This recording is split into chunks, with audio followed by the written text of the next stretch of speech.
I came from a family with four girls. My family came from Greece when, my sister was 6 months old. I was born here in Anaheim, California, and we weren't allowed to date. And I was like, let me see. Let me find classes in high school that have boys in them. Weight training has boys, auto repair, and wood shop. And, even though my mind was one place, I fell in love with lifting weights. I didn't like the running part, but I did it because it was weight training running. And so that was my first introduction to fitness. When I was in junior high, I had a PE teacher. I was taking a class of gymnastics, and I was not skinny. I was regular. But I remember the teacher pointing out that, you're fat. She put us on a scale, and she would point out who was fat and who wasn't. And it led to eating disorders. And I haven't really talked much about this, but it was something that I became bulimic. Even when people would say, "Oh, you look great," I was like, "Nope." I had Mrs. Dominic's head sound telling me that you're fat. Millions of people are living with the impact of something that was said 30, 40, 50 years ago. What would you say to yourself at that moment? I was just a happy kid enjoying gymnastics up until that time. And I think that actually, started this girl. Oh, wow. It's okay, take a minute.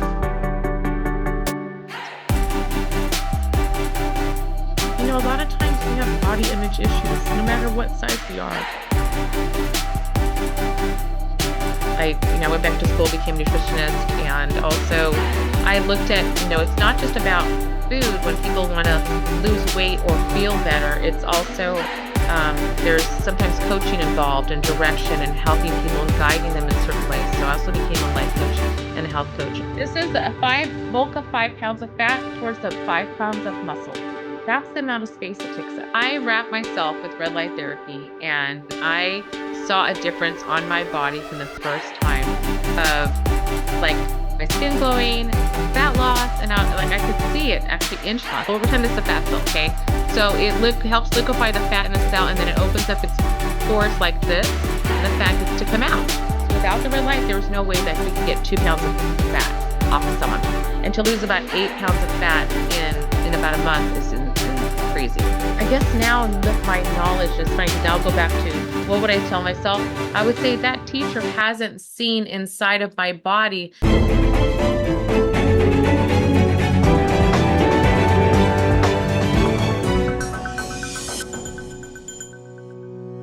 So here we are again, back today with Born Superhuman, and I've got a very special guest that I'm very excited to expose to you today. Her name's Penny. We've been friends actually for a short amount of time because I met her at an incredible convention, and her knowledge, power, and care really stood out. So with that being said, the super nutritionist and creator of her own red light therapy, which I personally use, Penny, welcome to Born Superhuman. Hi, thank you so much. It's great to be here and share information with your audience. That's fantastic. So I know we're going to get down to your specialness, your uniqueness, your knowledge. But before we do that, I'd like to go back. Tell us about you when you were younger. As a young girl, what were your goals? What were your dreams? What was your life like? And then how did you end up becoming this superpower?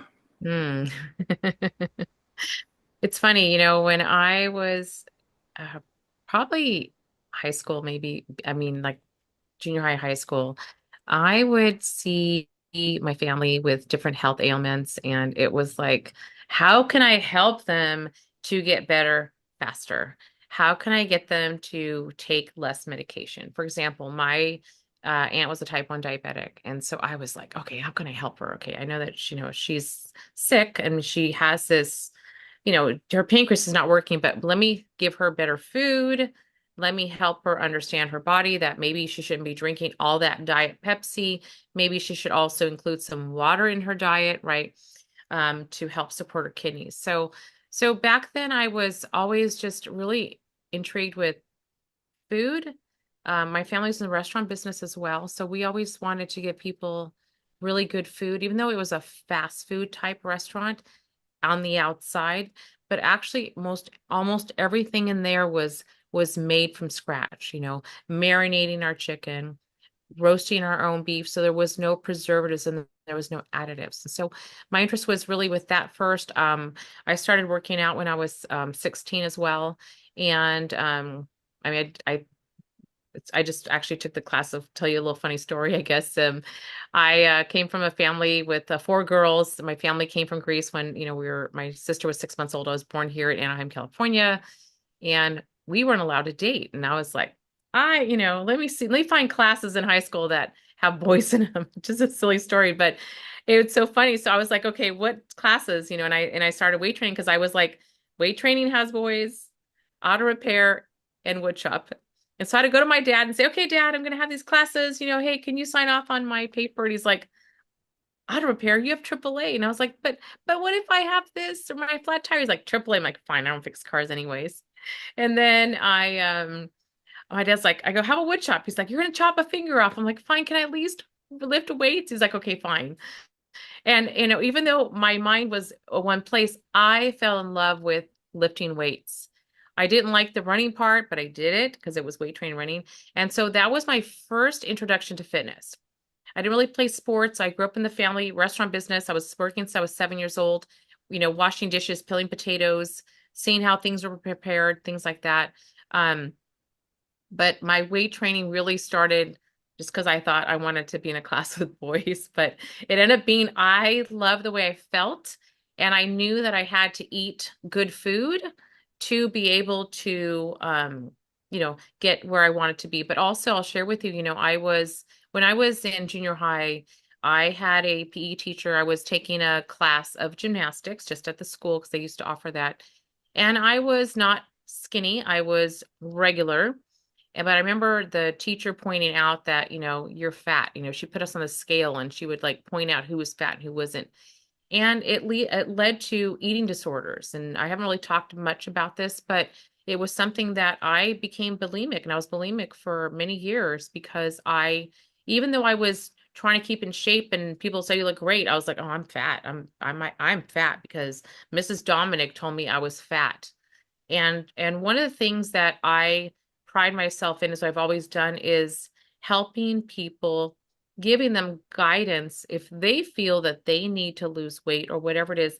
There is guidance in place because you can't tell someone something without having a roadmap to help them get to that place. Okay. And so to continue forward, and I was in the restaurant business, and I got married and had kids, and I was very sick during a time. I was probably about 15 years ago. My kids were in high school and I couldn't drive them. Sometimes I was very dizzy. I had very bad pain in my abdomen and I was going to so many different doctors and they were like, can't find anything. I don't know. And I was wasting all this time and energy and just feeling exhausted and in pain every day. And so after about 2.5, 3 years, I was literally on my bathroom floor with sweat pouring down my body, thinking I'd have the 2-hour flu again because I was just really feeling dizzy. And I asked God to help me be normal. I wasn't trying to ask to be fantastic, but I asked him for me to be normal. And I promised him I would help as many people as I can. And a couple of days later, I got directed to a place by a friend who's a registered nurse. Said, hey, I'll go to this place. It's a holistic place. They do food sensitivity testing. Maybe they can at least get rid of your indigestion, because that was another thing I was dealing with, because I wasn't expecting anything else. And when they scanned my body, the top 3 foods not to eat were black tea, bananas, and strawberries. And those are all normal foods, but those were something I was having every single day. And sometimes when we overconsume food, we could become sensitive and our body is like basically rejecting them. So when I cut out the bananas, because I would like have a banana and try to drive my kids to school, and I would get dizzy and I didn't know why. And when I cut out the bananas, I had no more dizziness. When I stopped having strawberries in my protein shake, which I was putting in there to be healthy, I had no more pain in my abdomen. That went away. And when I cut out the black tea, I had no more indigestion and I got my life back. And so fast forward after my marriage, I went back to school, became a nutritionist, and also I looked at, it's not just about food, when people want to lose weight or feel better, it's also there's sometimes coaching involved and direction and helping people and guiding them in certain ways. So I also became a life coach and a health coach. And now I just got trained in senior fitness. I can help the seniors start moving again too, so they can have their flexibility and just functional movement as well too. That's fantastic. I actually want to go back a little bit because, again, in this conversation, things come up. The impact that your gym teacher had on you on a psychological level, how do you think a psychological messaging actually affects the functioning of the body itself? It affects it tremendously, because no matter what I did, no matter what I think that even when people would say, "Oh, you look great," I was like, Nope. Nope. No matter what size I was, I had Mrs. Dominic's sound telling me that you're fat, and there wasn't, and it was like, and actually, I look back, I wasn't even fat. I mean, I was heavier, but I wasn't super enormous. And with anybody, whether you are heavy or not, we have to be careful of our words, because there are things that happen in our mind. There's a great book called The Four Agreements. It's been very helpful to me, and I recommend to people, because we have to, people have ways that they were programmed, and they speak from that program. That's not even really how they should be speaking to someone. And sometimes they say things that has no reflection upon that person, and thing is back then, like, she was the gym teacher, right? So she was someone who I'm supposed to look up to and listen from. And I look back, and actually that's kind of failing the person when you're just saying one thing about it, but then you're not like looking at it like, hey, what's going on? Because weight isn't always about food. It's about traumas sometimes in the mind. It's about situations. It's about what's going on in that person's life, maybe now or in the past. And so it really did affect me. I'll tell you, for me, like, it was like, I would tell myself, why can't I stop, with this, bulimia? And I tell you, my son grew up with seizures. And there was a trainer who was on a hike with one of her clients, and I can't remember her name now, but I was reading this magazine about her, and she had a seizure when she was out on this hike. And it was because she was bulimic. She wasn't getting the proper nutrition. And I thought, this is how I still struggle. I tell you, I still struggle with this, but it helped me, because I thought, wow, my son has seizures. And if something happened to me, who is going to help him? And I was able to really put myself in a different place, even though it's still always there, but definitely when we are talking to human beings, anybody, doesn't matter, older, younger, it doesn't matter to anyone. What we say and how we say it can affect someone tremendously for their whole life sometimes. So if you would go back now with what you know, what you've learned, and the so many people that you've helped, if you could go back as your gym teacher said that, and you could stop and give yourself a message, what would you say to yourself right at that moment? Because there's maybe someone listening that just went through this or is still living with the impact. In fact, millions of people are living with the impact of something that was said 30, 40, 50 years ago. What would you say to yourself at that moment? Wow. Probably, God, that's hard. I think, I mean, we can talk about now. I'm just putting myself, like, here I am, and 14 years old, not even 11, maybe years old, 12. What do you say to yourself when an adult tells you that? I mean, now I can go back and say, maybe she has merit, maybe she doesn't, but I love myself for who I am. Right. And see, my thing is when we're talking about weight or fat or whatever it is, like, I look at what is the person's health. Like, when we do scans in here, I'm looking at where is the fat. If it's around the organs, that's the dangerous fat. When it's the subcutaneous, the fat that we can pinch on our body, that's the non-dangerous. That's the one that annoys us. But of course, if we have a lot of that, it's going to impact how blood pressure works in our body. But it's not as bad for us as the fat around the organs. Okay. And so, um, I don't even know, honestly. Like I'm thinking, what would I say to that teacher? What do you tell her? Screw you. I don't know. Like you can't it's like, um, what would I tell myself? I guess you're saying you asked me actually for myself, not what I say to her. They But said what you said to her, so that's great. We got that one loud and clear. But yeah, for yourself. um it's a hard one. That's hard, I guess, what I would tell myself because um again, I think at that moment, like I had no idea about my body, whether it was fat or not fat. I was just a happy kid enjoying gymnastics up until that time. And I think that actually, started the, God, this is terrible. um, ooh, oh, wow. It's okay, take a minute. A lot of times we have body image issues, no matter what size we are. God, this is terrible. Sorry. Um, and so I have people in here, like I have a girl who came in here. She was in such great shape. She was 26, getting ready to get married. And herself, because her scale had been 7 pounds less 2 years before. She's getting married. She says, I need to lose 7 pounds before my wedding. And I was like, this girl was tiny waist, beautiful, in great shape. And I helped her put things in perspective because I'm like, okay, so you're saying it's 7 pounds, right?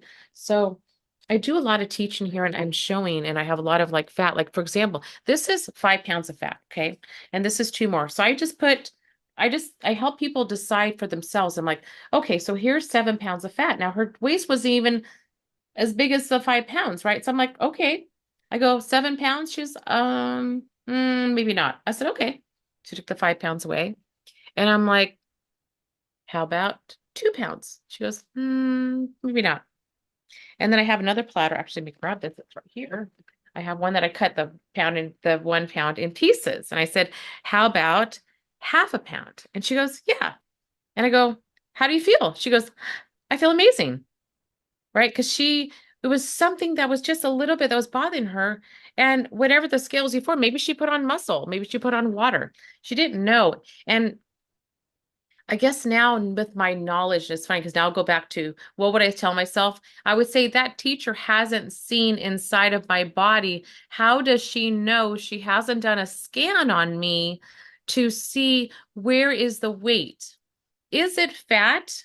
Is it muscle? Is it water? Am I bloated? Do I have food sensitivities? She has no idea, right? So we look at all that. That's why, like, I look at, and my thing is to help empower people with knowledge, with data to make decisions, whether it's, do we have, like, here's a picture with a healthy heart and heart with fat around it. Like, is it fat around the organs? Is it that visceral fat that's dangerous? Or is it that, or it's actually, you really don't have the fat. Just like that girl came in, she only had half a pound and she felt amazing because I gave her data. And if she went to an office and they just said, oh, what's your goal? 7 pounds. We got you. She would have been struggling to get those 7 pounds that wouldn't come off.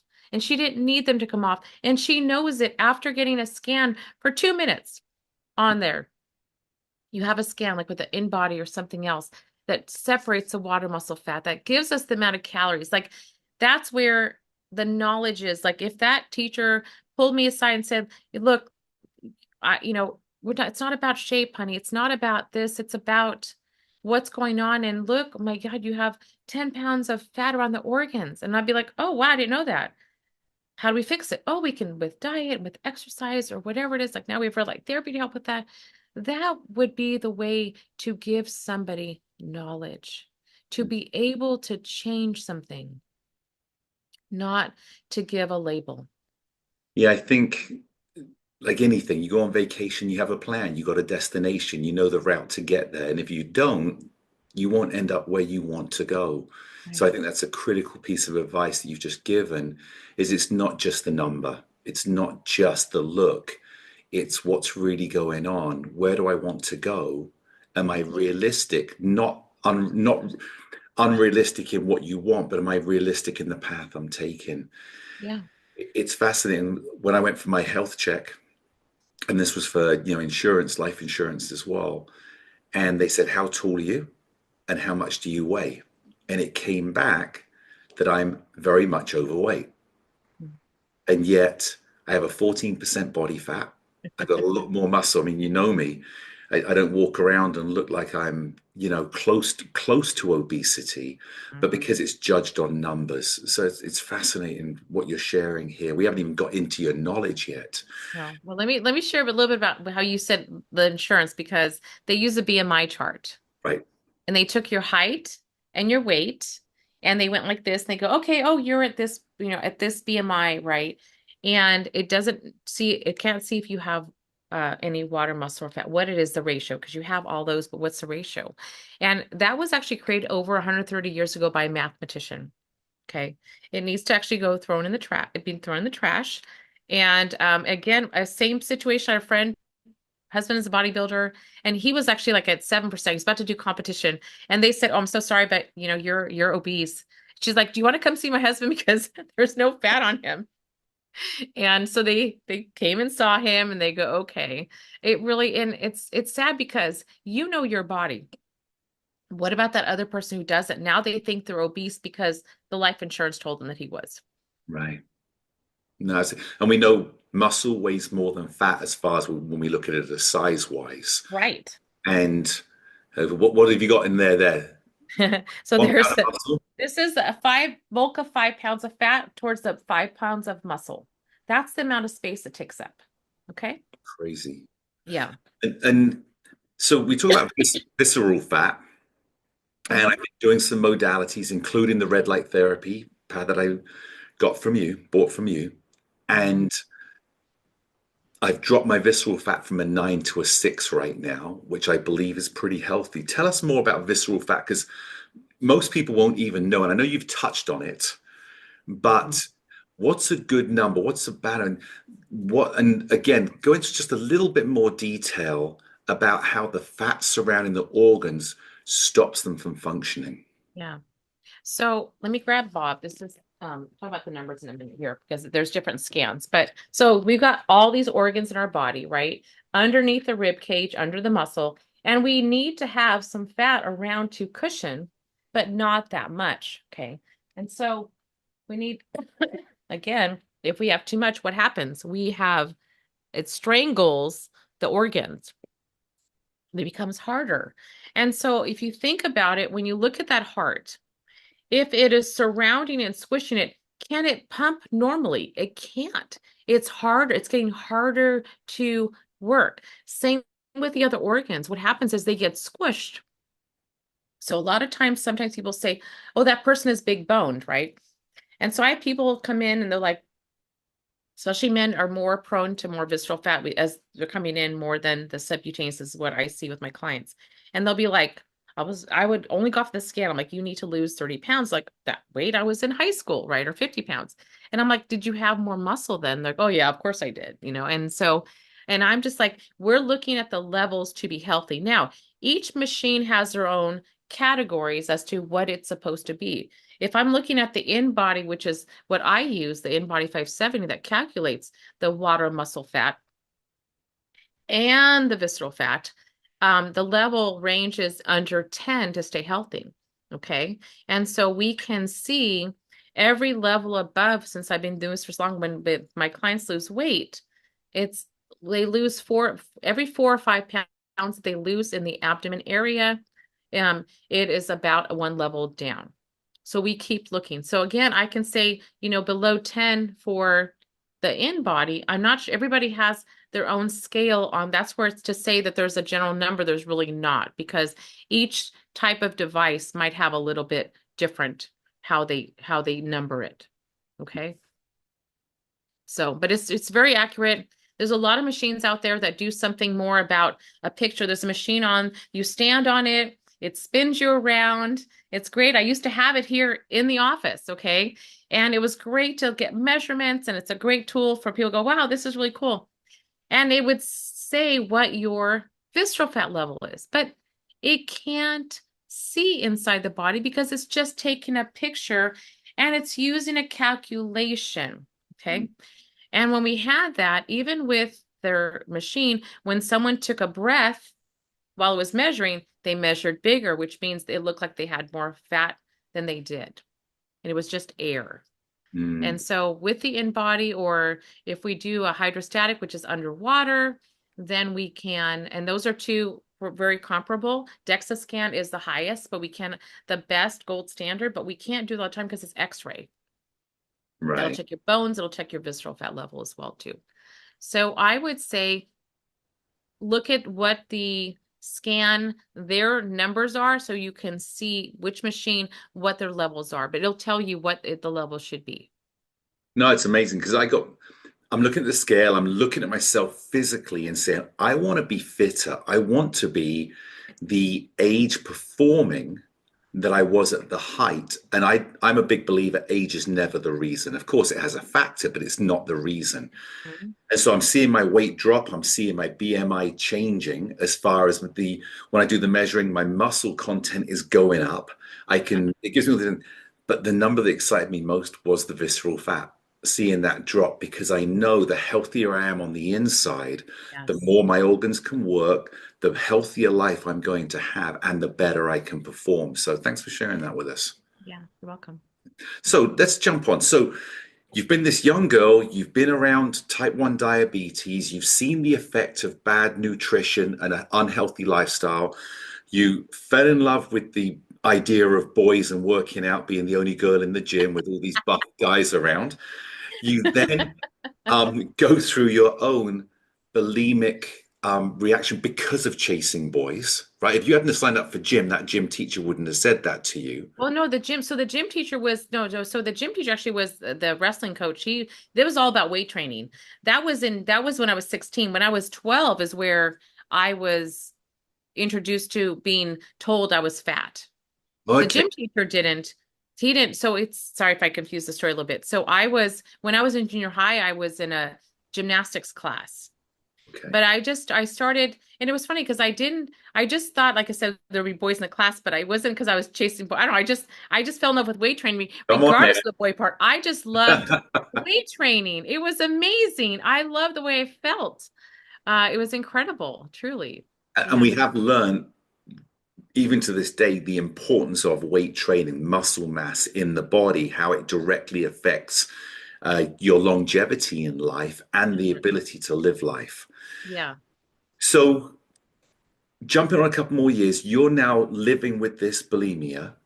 Hmm. You go into your marriage, you have your kids, you've got all this knowledge and experience, but you haven't committed yet to being a nutritionist, which happened, I think you said, around 15 years after your kids were born.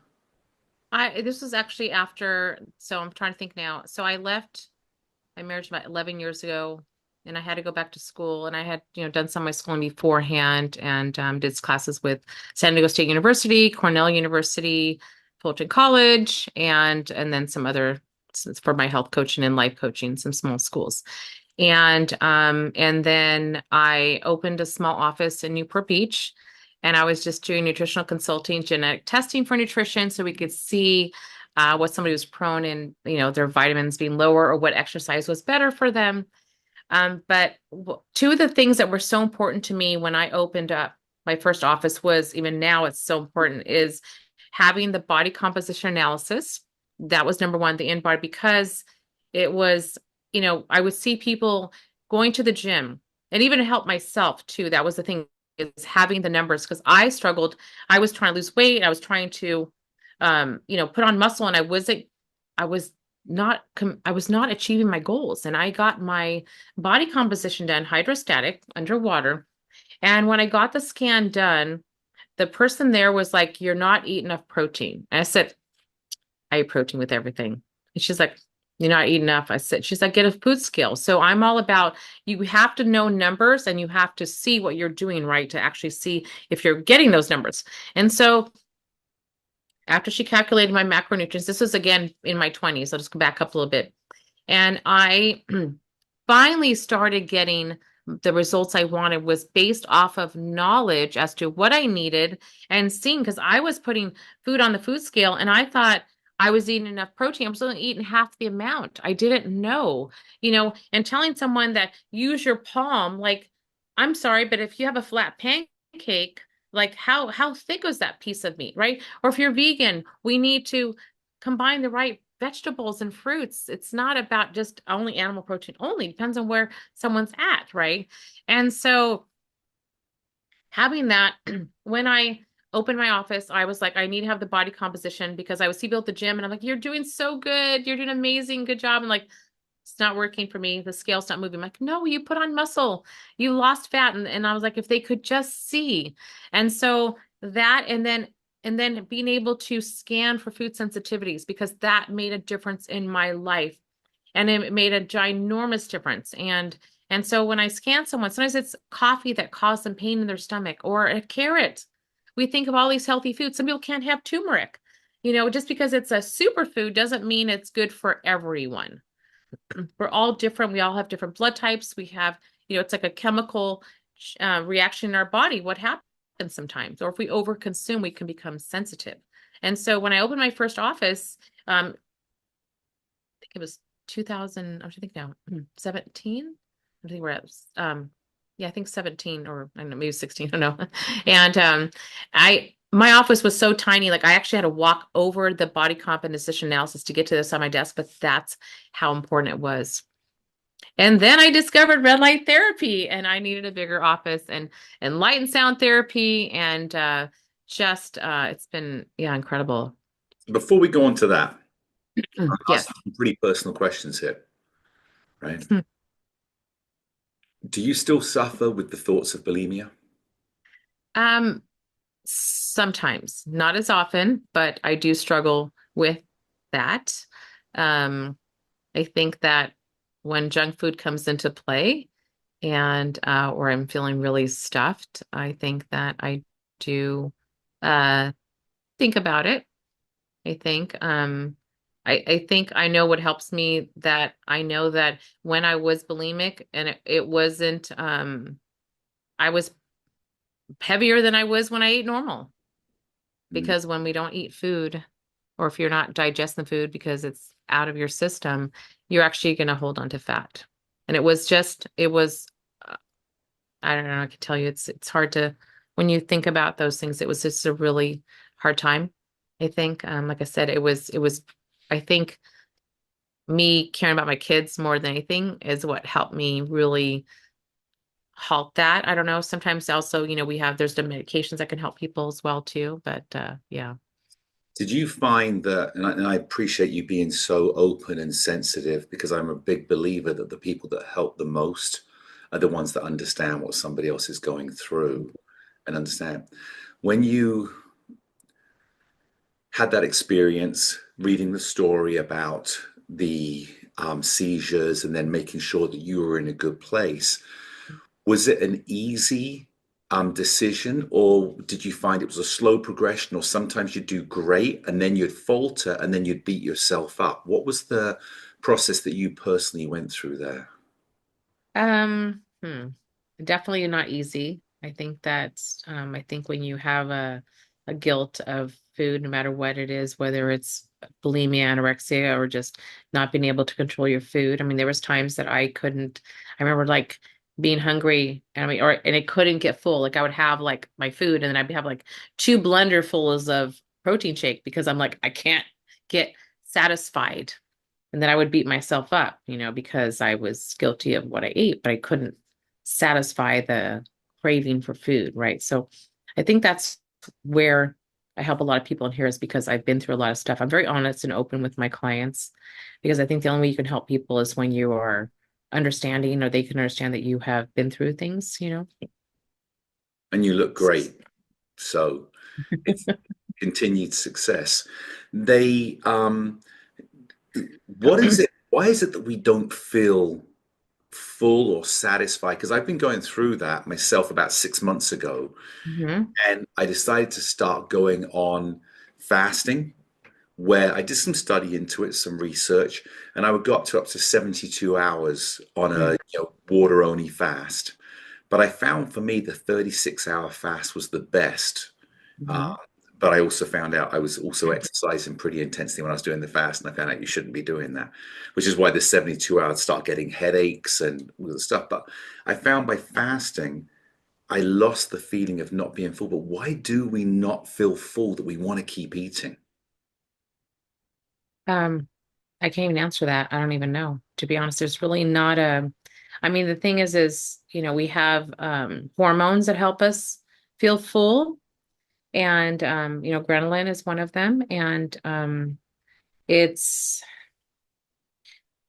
I can't even tell because there's always different things. There's different reasons why we can't. Sometimes people have trauma and they're eating because of the trauma and that food used to help them. So then it's kind of like the drug, you have to take more and you do that. For me, I don't know, like when I was having to have those two, I mean, like how big is your stomach, right? Like I was drinking like two blenderfuls, not a Nutribullet, not a little thing, big blenderfuls. Um, I don't know. I don't think there's really even any data that shows because there's different things that it could be why someone even started doing that, or you're just like, I just can't get full and I need to get full.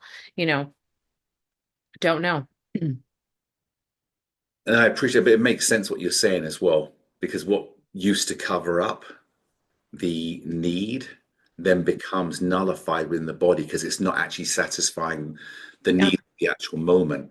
Um, Before we get onto red light therapy, because I'm very excited to get onto that Yeah. and your creation within that, what is, give me some things if people are watching right now, Mhm. what tips could you give them on nutrition? I know normally with the expertise you give, you're very much one person. We sit there, we analyze you. But from a general health point of view, what are some tips that somebody could take away right now to have a better, healthy lifestyle through nutrition? Well, the first thing they need to do is we need to make sure that we're drinking enough water too. Okay. And a rule of thumb is a good rule of thumb is well, and I would say hydration because it could be right herbal tea. That's fantastic for us. There's no caffeine in there. It would still count as water. Okay. And so having half your body weight in ounces of water is really important. If it's hotter, if the air conditioner's on, if the heater's on, it will, that you're going to need more or less. And one way to monitor that is looking at your urine. It should be light yellow. If it's clear, you need electrolytes and things like that. So the potassium and the electrolytes are going out if you're having way too much water. So we have to look at those things, and so sometimes we need to add salts because it's so hot out. But water, I always look at because like you say, even with the fast, like you're drinking water, right? We never can stop drinking water, but we can stop eating food. Mm. Okay. So water, I always have to say is number one. Um, I would say, again, honestly, getting your body composition done, that is just where I have to stress that because you can get it done anywhere in the US, and just go to InBodyUSA.com. There's other places that list a place. It's not very expensive. You'll have that, you'll have your data.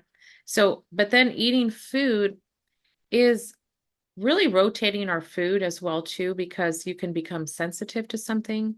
Um, Again, if you feel that there's a food that is not working with you, don't eat it.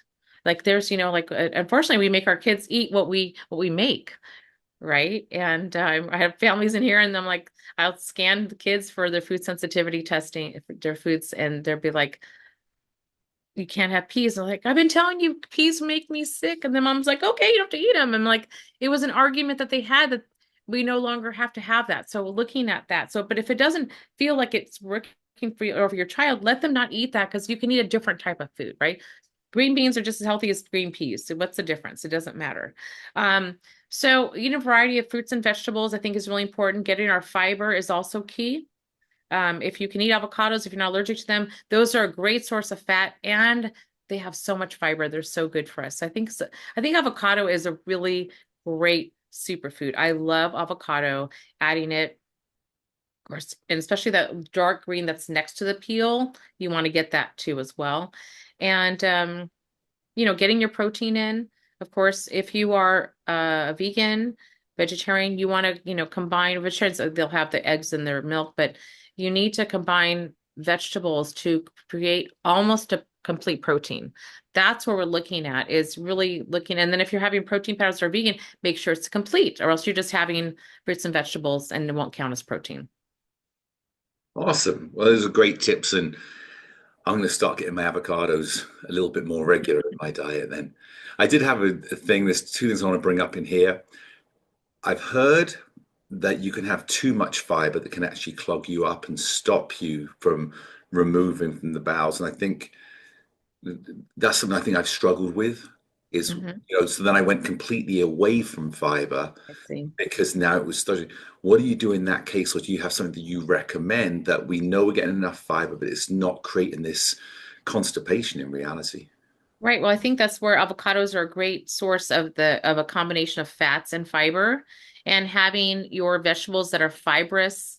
Well, when people start adding extra fiber, or because a lot of times they're like we're purchasing maybe a bread that has extra fiber, so it's added fiber. It wasn't the normal amount, and so kind of looking at adding not just fiber, but making sure you're getting your protein and your fats and the carbs, all that together. But it's really about if you're not having any fiber, introduce a little bit at a time, because then you're going to be miserable.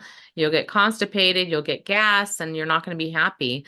And then finding the happy medium, but drinking enough water with the fiber. That's the biggest thing that's happening is people, add all this fiber because they go gung ho one way or the other. They cut it out completely, or they have too much and then they're miserable and then they go, oh, I can't have fiber. So we need to really look at it and just make it more balanced. Yeah. So the last question then, thanks for the tip again. You mentioned caffeine. Now there's a big debate on caffeine and the effect. Listening to Dr. Amen, Daniel Amen and stuff, and Mhm. how it has a negative effect on the brain. You also have the other side of people saying, well, it's great for you. And we also know that some are done for financial gain, or they're saying that cigarettes back in the 60s, 70s were good for you. There was no negative effect because it was a sales platform. What's your personal opinion on caffeine? So moderation, of course, is key with everything. And what's happening is when we are looking at natural sources of caffeine, like if it's in the tea or it's in the coffee, okay, is different than when you're grabbing an energy drink, which is added, it's artificial, a lot of it, and it's with a lot of combination with other things that intensify it, and it can really cause damage to the body. Also, if we are having, there's still some studies that say it's good for performance, right? We're working out, we want to get that better workout. Also, there's still, again, same with like there's studies on wine and caffeine. Some say good, some say bad. So it depends on where we're looking at. And I think each person is affected differently. So I Mm. think that has to be a case by case as well, because if we look at a scan and we scan the brain while somebody is on it, then you'll see how it is, because not everyone is affected by the same thing. Just like with turmeric, it's the same. Like turmeric is good for some people, but other people cause inflammation. So I think with the caffeine, I'm I'm to the point where it should be in moderation. We shouldn't have it late in the afternoon. It's going to affect our sleep. Um, Again, each person's different. Some people are sensitive, some people it's okay for it. So it's hard to say. You'd have to scan each person's brain and see how they react to the caffeine. So is caffeine a diuretic then? Because I've heard that if you have coffee first thing in the morning, but you woke up dehydrated, it's obviously made with water, yet it has a negative effect. Is that right? It's a diuretic. It is definitely. So if someone's having caffeine, they need to drink an extra cup of water, uncaffeinated, like or herbal tea for that cup of coffee that they had. So yes, it is definitely, yeah. I mean, but it's not harmful to you. I mean, unfortunately we have to give, people who can't get rid of their water, what they take a pill to get rid of the water. Then we got to balance it again on enough water. It's a balancing act.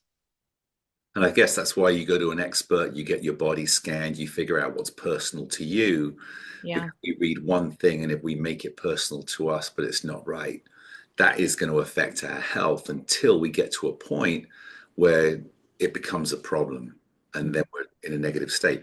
Okay, so let's transition.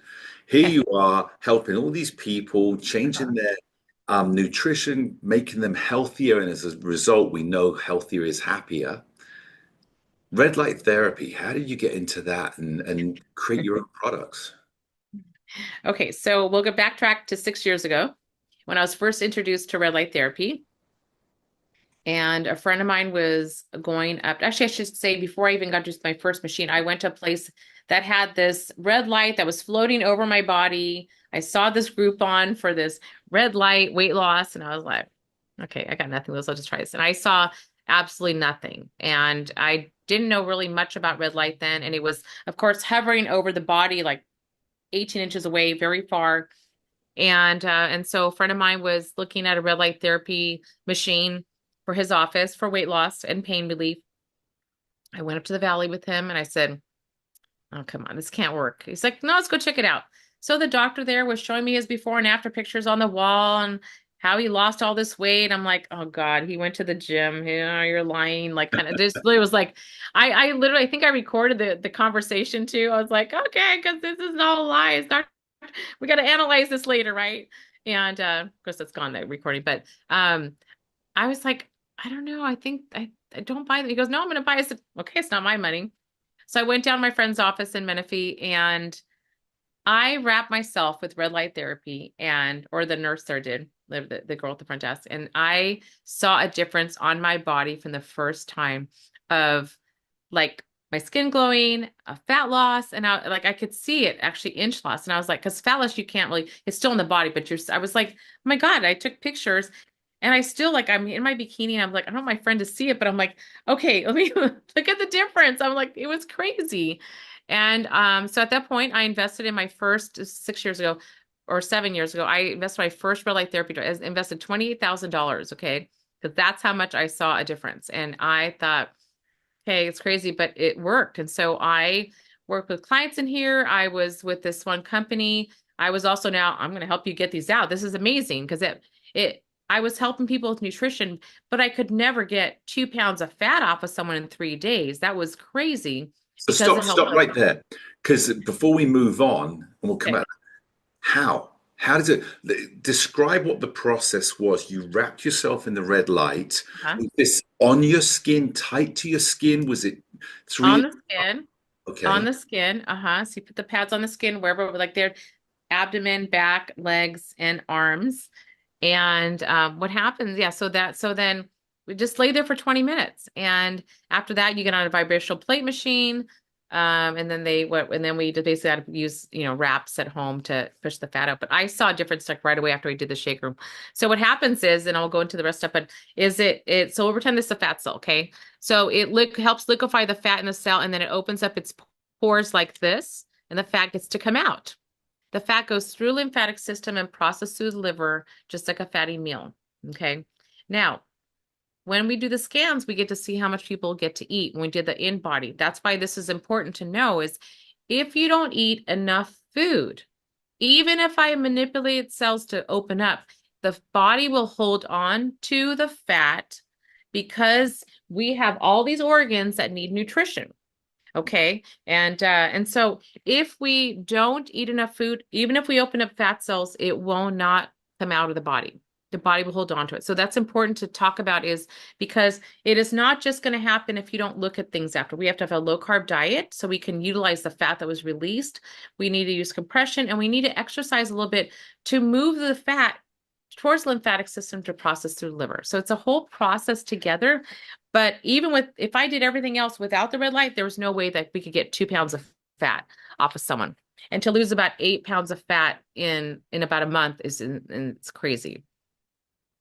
It's a lot of fat. Yeah, I mean, it's a lot of success. Yeah. So There's, we'll go. Yeah. yeah. Okay. Sorry. So back to we had machine and then I was happy with, selling some machines for this company and then I private labeled and then at one point people would come into me and they would like, do you have something for home? Because my elbow hurts or my knees are hurting or my aunt that lives in Ohio or in Florida or San Diego needs some red light and can you recommend one? And we had tried different ones online we purchased and they didn't have enough lights. They didn't work. They would like, you'd have to wear for an hour and maybe you would feel something. And so at that point where I was private labeling the bigger units, I asked the manufacturer, can you can we make some smaller devices? He's like, nah, I'm not interested. Not interested. And I was like, okay. So I'm like, well, I'm going to figure this out because I need devices that actually work for people. Because when I made my promise to God, it was about helping people to stop struggling. And actually, one of the things that I've had a hard time with is like I have a hard time like charging someone extra for pain because I'm putting something on them. Or sometimes they come in, I'm like, I have a hard time charging for pain because you have a right to be out of pain, and I'm like, with weight loss, I'm like, I charge people and it didn't really bother me because I'm giving them tools to be done. Like they're gonna come in here, they might come a few times, they might come 20 times because they have 100 pounds to lose, but I'm going to give them the tools to go on. And with pain, sometimes you need that device all the time. So to have someone come in and to keep coming with a scooter because they tore their Achilles tendon or their knee is hurting, I'm like, if they could just have a device at home, they could have it and use it as many times they need to, and then actually either repair the area or just reduce the inflammation.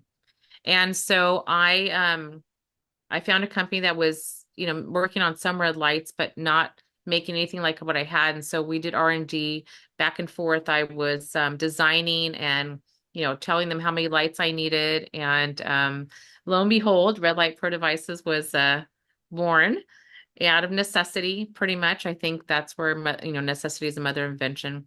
And then we also still now make body contouring systems and also for neuropathy and pain, the bigger units, but for a lot less than other companies. And my thing is I want the more red light that can get out there and helping people, the more people I've helped. So I've been very fair price with everything that I've put out there because I want to be in the hands of more people.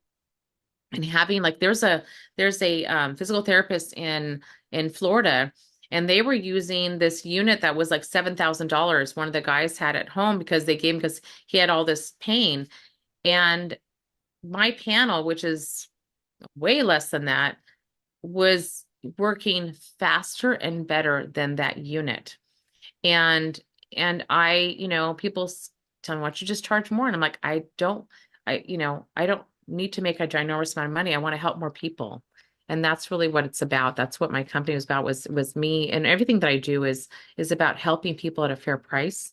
And having, if you can have the device, which you have one of them, you recover, you put it on, right away, or you can help with an injury, or we can help with fat loss. Like there's so many things, and then, or skin tightening, whatever to make that person feel better, and look amazing.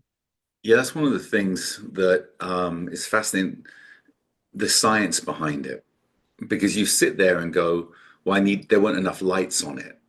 And what are the frequencies of the lights? And are there different types of red lights? And with the Hmm. research R&D that you've done, what is the explanation to someone that's never heard of red light or tried it and it hasn't worked? So they think just as not all water is the same, not all red light therapy is the same. So tell us a little bit more about, and I know on the pads that I have that I got, there's different frequencies on there. Is it a 665 and an 820 or something like that? What is the difference of those frequencies? Yeah, so the red light's in about the 600, 700 nanometers, and then we're starting going into the 800 and 900. It's a near infrared, so it's actually an invisible, spectrum's invisible to the naked eye. And so, but we have the 660, even 635 or 660 is pretty much really close. It's just, the spectrum gets broader and there's different colors. Like we've got the blues for acne and the green. Green's a very hot spectrum. We've been testing with that one. For very powerful ones we have, but that could be more for age spots and cellulite, and they have lasers for that. But for pain and inflammation reduction, which was what I wanted to focus on. That's why I want to talk about the blue, because there's different ones. There's some devices that have green and blue and pink. And I didn't want to focus on everything because I wanted it to be powerful and work for what my purpose was, which was to reduce pain, inflammation, also help with the skin tightening, and also help with the fat loss. Okay. And so with the 660, we're able to open up the fat cells. We put it at a lower temperature. The near infrared can be on too, and that's on there. So we're tightening the skin. And the way that it's tightening the skin is everything. And actually, I'll share with you how the red light therapy works is with our cells, okay, our cells have mitochondria which produce adenosine triphosphate. So the mitochondria is the powerhouse of the cell, okay, and the ATP produces ATP, which is the energy. So when the light is on the area, on the cell, pretend cell, right? It helps increase the cell gets to make the mitochondria, I should say, the mitochondria in the cell produces more ATP. So whatever the job of the cell is, it can do it better, or it can start doing it again. Because as we get older, we're not producing as much collagen. So then the cells start producing collagen near the skin, and now we start getting the elasticity back because the cells are able to function more properly. Same with hair regrowth, okay? We can help regrow hair because we are now stimulating those follicles to help grow hair again, okay? And I'll tell you, sometimes it is not just the surface. We have to look at sometimes the gut. And I'll give you an example. And I have a client who now we have a full red light bed as well in the clinic. But one of my clients, she came in, she had Graves' disease, so they had radiated her thyroid. She had no thyroid. And when they radiated her thyroid, they gave her too much radiation that affected her pituitary gland. Okay. And they told her, you'll never lose weight. You'll just, you know what, you're going to stay the way that you are. So I had a client that came in, and she has Graves' disease. So she had, cancer, and they had radiated her thyroid. And when they radiated her thyroid, they also gave her too much radiation that affected her pituitary gland. And so she kept like working out like 2 or 3 hours a day, and she was trying to lose weight. And they said, you're just not going to lose any weight. Sorry. And she came in here, and we wrapped her abdomen, her back, her legs, her arms, and we had a dome over her face, nothing in the back of her head. And after about 6 weeks, her hairdresser was like, what are you doing? Like, you have new hair growth in the back of the head. Okay. So that's why I say sometimes it's systemically working. So we start with the surface, and we could try with our red light hats that we have, but sometimes it has to do with the gut. Okay. It has to do with the way that the body's working in general. So we have to look at all those. But I always tell you, like, it's a non-invasive, easy way to try is first try with the light therapy. Okay. And I had experience. I used to have a lot longer hair, and it's growing out. But I had a lot of stress going on last year, and I lost a lot of my hair. I was thinning on top a lot, and like my clients like, I think you should use your red light hat, Penny. I'm like, I know, I have to start using it. And it is growing back. I mean, I was losing a lot of hair, and now it's growing back, but it's still short.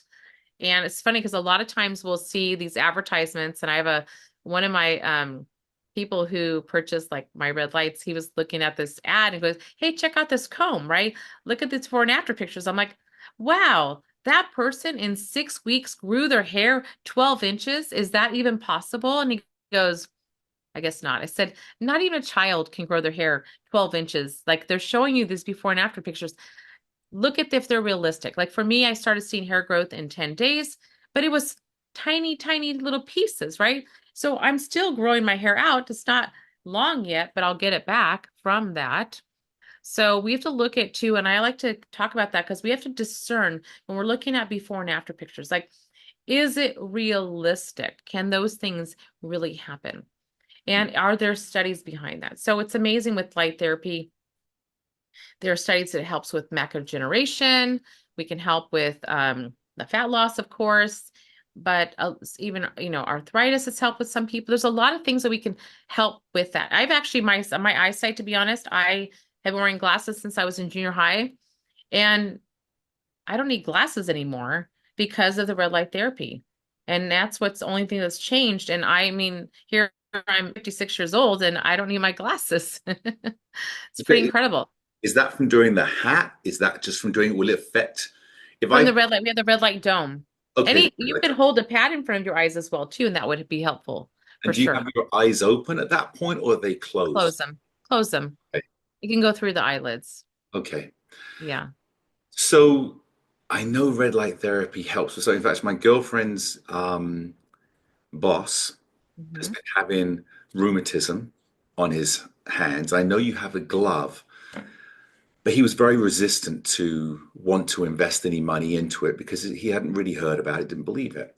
So we lent him one of the small pads that I have. And we said we'd lend it for a month. And after like 2.5 weeks, he calls up, he goes, "So, how much are these?" And I go, "Why is it?" "No, it's really working." And when she was first talking to me, I thought, "Oh, he wants to return it. It's not working." She goes, "No, he wants to buy one." Mhm. And I know there's the glove, but he decides to just get the small pad and wrap it around his Yeah. hand. Mhm. So that helped with arthritis, right? Rheumatoid arthritis. You talk about other things. We got hair growth. I know I took it to Bob Eubanks, Uh-huh. right? Your hat, because he was having memory issues, which can be inflammation in the brain as well. Mhm. Tell us some of the other things that you've come across because it's fascinating how you can treat one part of the body and that can improve, but there's secondary effects as well. So, what are you really seeing? What fascinates me is a lot of what it does, but I love, especially with the fat loss, which is just crazy because I've been doing that for so long and helping people stop struggling. But when we are looking at eyesight coming back, or even like there's a lot of different ailments that you said, like you touch on the arthritis, right? And looking at injuries. So this is a great example. I have one of my clients, she purchased the knee pad because she was having knee replacement surgery. Okay. Actually, someone recommended to her to buy it. She called me and she had surgery in November on the first knee. The second knee was on December 5th, middle of December, like 15th. And it was middle of January. So a month later, she told me how she got in the bathtub all by herself, was able to get down and get back up again. And because the red light therapy, and she's in her 70s. Like it's amazing how, and I have a nurse that had one of my red light devices. She had surgery. She was using it beforehand for the inflammation. And she didn't first use it for like 3 weeks or 4 weeks. She didn't use it because the physical therapist had said, just wait, just wait, just wait. Then she texts me. She says, I don't even know why I was listening to him. I just put it on and I have so much more mobility. I can bend my knee. Like it was such a difference of night and day from 15 minutes. And that's where we talk about the different devices, like how fast can it work safely, of course. Like if it's a laser, those are amazing in 5 minutes, but that the doctor has to run it and really move it back and forth because in one place it's going to burn that person, right? So we use LEDs. So they're, lights that have low energy diodes, okay? So we can now treat the area and at home. And I'll tell you, even like to have it in somebody's first aid kit.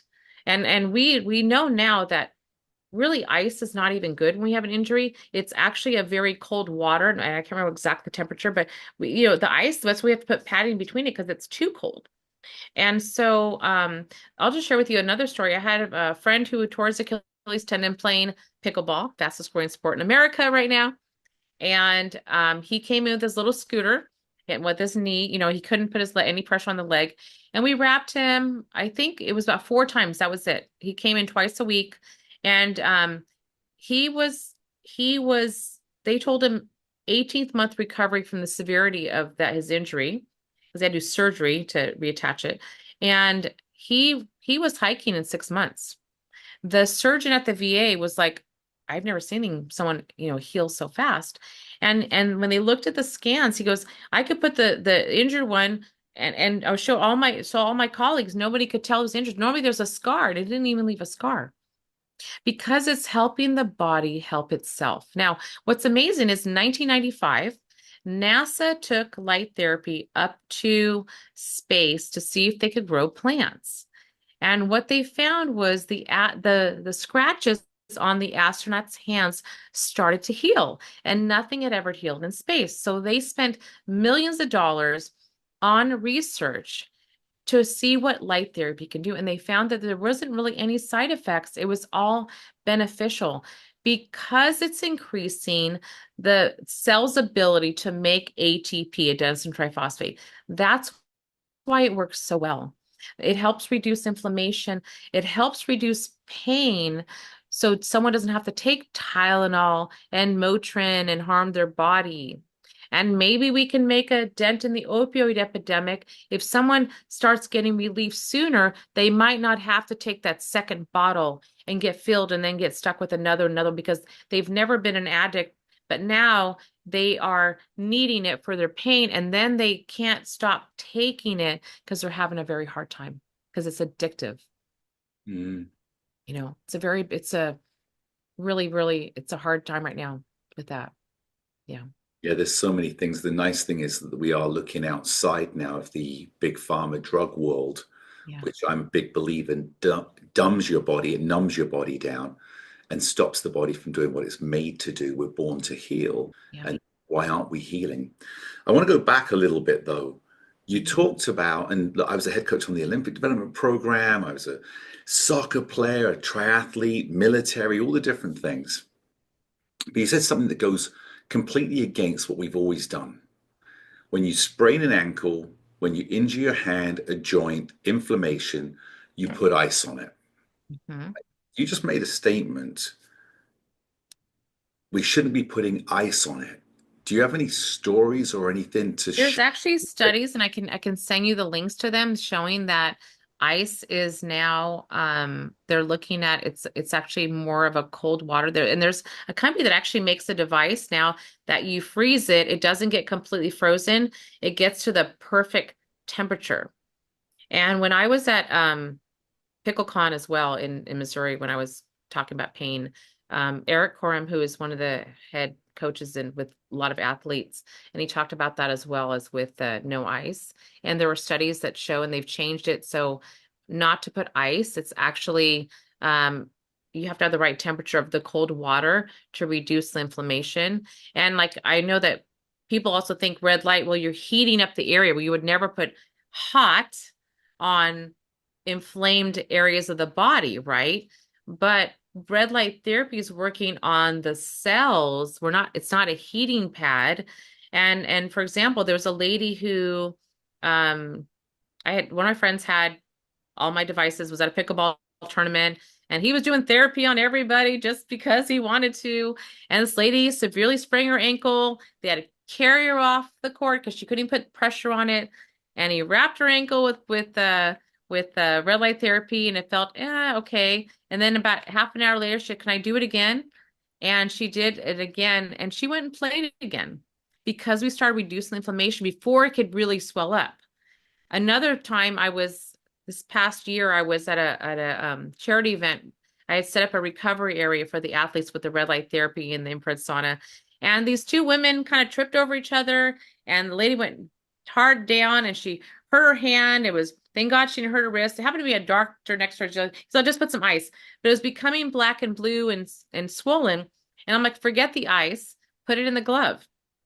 And after 15 minutes, you could see the color was starting to go back to normal. And she's like, okay, I'm going to go back. And about 45 minutes later, she came back. We did another session, and she was feeling better that fast. Which is so opposite of ice. I know, I remember probably my worst injury on the football field, soccer field, was a metal toe cleat in out my ankle where I had to be carried off of the field. One of the few times in my life I was carried off of the field, and the ankle was so swollen, bigger than a softball. And what's the first thing we did? Ice. And it makes sense that we want to keep the blood flow active in an area of damage because that's what's bringing the healing.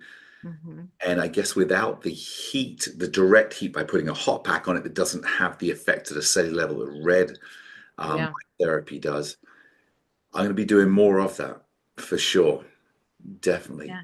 It helps the recovery faster as well, too. Yeah. So where are we going to go next with red light therapy, and what's your plans moving forward? Because it sounds like on your mission to help as many people as you can, you're non-stop. You're continuing to expand and discover new things. I know your mind doesn't rest. What's next? I think, well, now, since we're moving my wellness center into another area, so I won't have to work full time, I'll get to expand and educate more. I think that, and I'd like to, make more different types of them so that way we can really help each person. As I talk with more people, and maybe we need a different size or different shape or something like that. But truly, honestly, my move forward is to educate more people, more doctors, and educators, and even like people who are in the athletic field, as to being able to learn about light therapy and try it, so that way they can see what a difference with performance can be. Putting it on beforehand, especially with, I'll tell you, one of the fastest growing sports is pickleball, but there's the most injuries because people aren't warming up. And you can actually, like, now, like, we have a plug like for the car. Now I'm working on a plug so for any batteries, we can put it so you can have a battery with you, so you're not stuck at a wall. So that way, on the way to your games or whatever, there's pickleball, basketball, stuff like that, is looking at helping people not just recover, but preventative and pre-working out or pre-game to do what they need to do to prevent that injury from happening in the first place.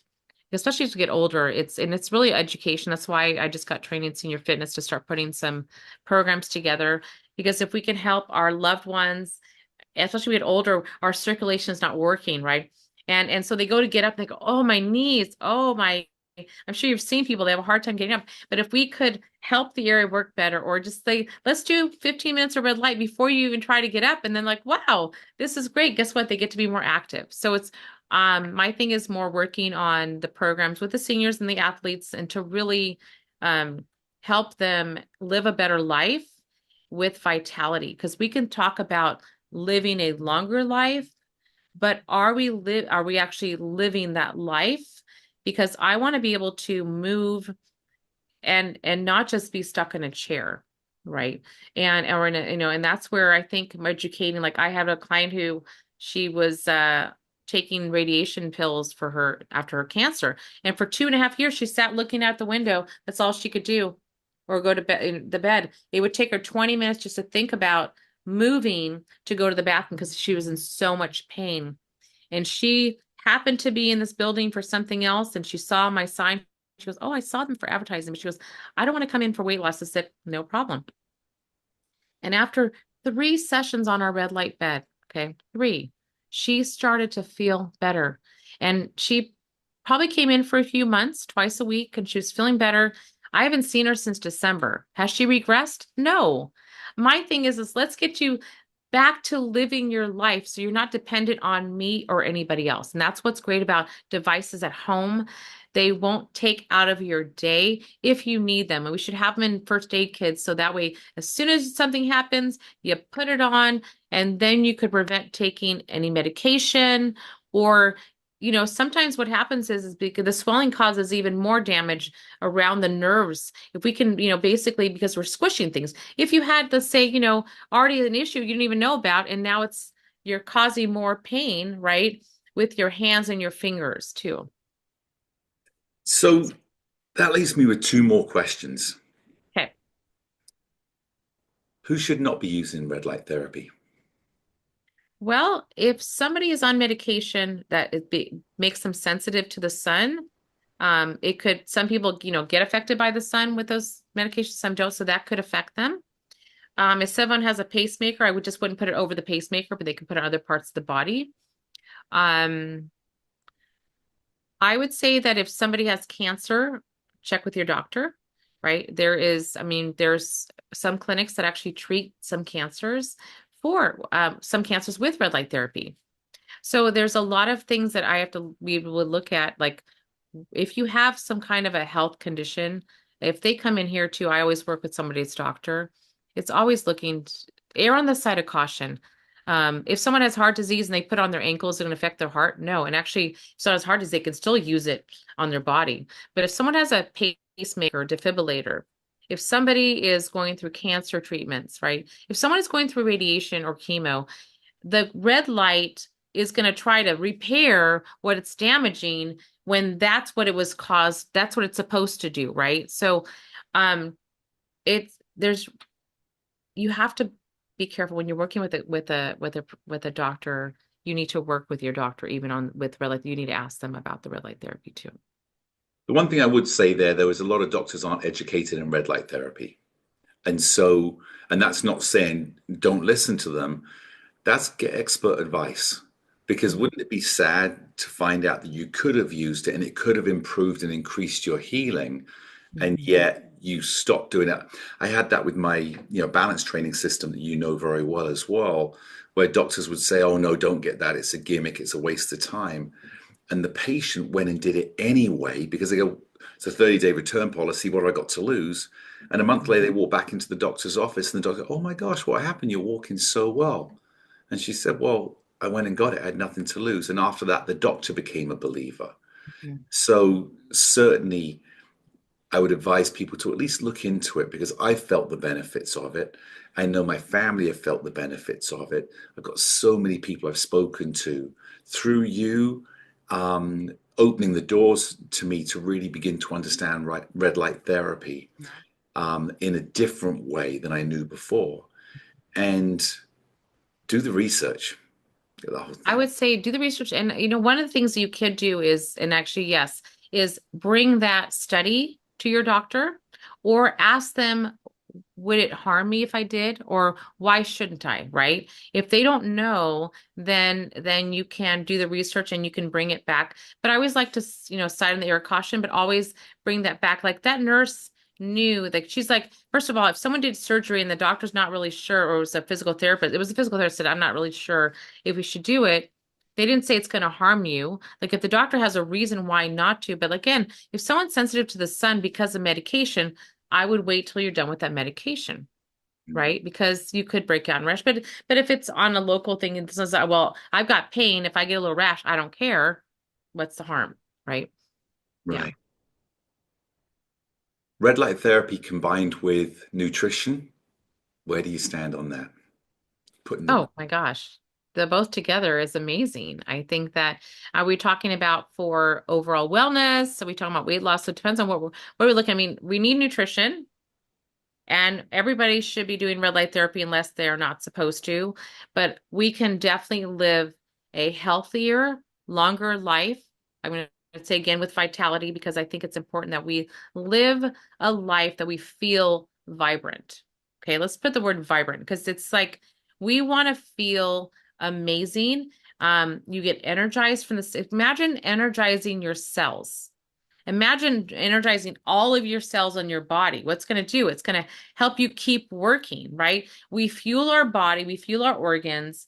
As we get older, things start working slower, right? And so we gotta look at like when someone's diabetic, why are they diabetic? Because that pancreas is not producing insulin. Type 1, totally different thing. Type 2, we start slowing down because we were overproducing insulin. We need to take medication possibly to help it.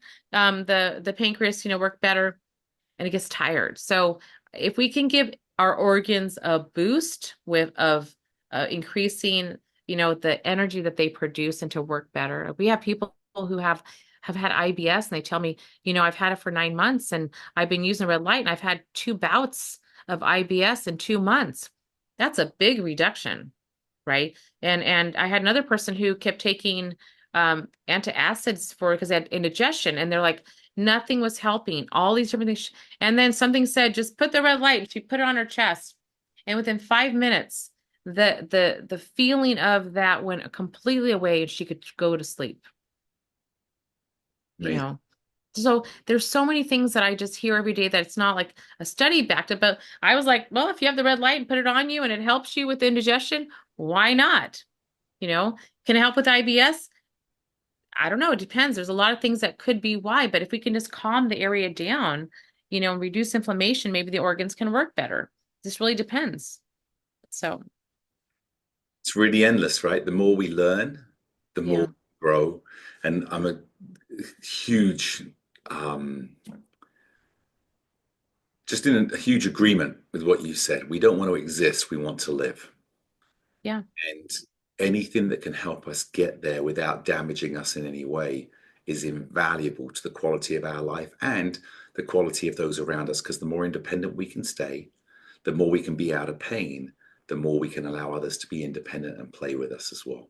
It's great. And then we can spend our money on things that we love, right? Instead of on medication or a hospital stay if we can avoid it. Yeah. So you just opened that question then. What do you love? What do I love? With Anything you said, I can spend my money on things I love. oh, What would that we love. Oh my gosh. So I would say I would probably spend my money on my grandkids. lucky Take grandkids? them wherever they want to go. I mean, they're little, they're 2.5 and 4 months old right now. They're just so fun. Um, yeah, I think that I mean right now just I think right now I just reinvest in my business because there's so much I want to do here on this world while I'm still here because I'm very mission based. I just can't I think I would just spend more money for me is that's what I do because I actually don't take any medications. I have not been sick in years. I can't, and I know that between the red light therapy, nutrition, and eating having the right supplementation and water, um, has really helped me stay healthy. The people around me, they have the flu and they're, getting sick. And I'm like, okay. They're like, I'm sick. Don't come. So you can come over. It won't affect me, you know. But it definitely, because when our body's working optimally, right? We have to look at, I mean, stress can actually bring our immune system down. We have to look at all of our aspects. We need to eat our food. We need to have our water. We need to meditate. We need to, sometimes, I tell people like, we can't get rid of stress, but we need to learn how to release it. That's different because you can be like reduce it. Like, how can they'll tell you, like, how can I reduce when I have this, and this gone? And they're all valid reasons why they are stressed. But then we say, okay, how do we release it? Because having that feeling and that energy of stress, okay, which can cause us headaches or put our body in like a panic mode because we don't know what's going on. But if we can actually then release it, whether it's exercise, meditation, music, singing, to get us out of that moment, whatever it is, being with family and our loved ones, whatever it is finding how to release it.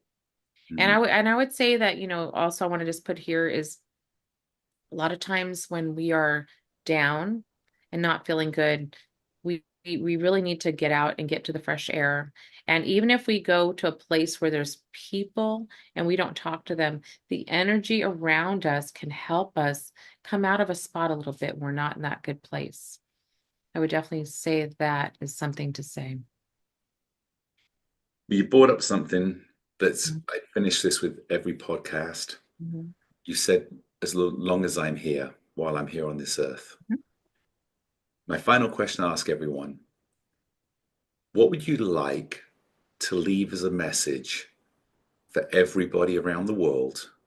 That there's one thing, one piece of advice or knowledge coming from your heart and your knowledge experience, what would that one message be?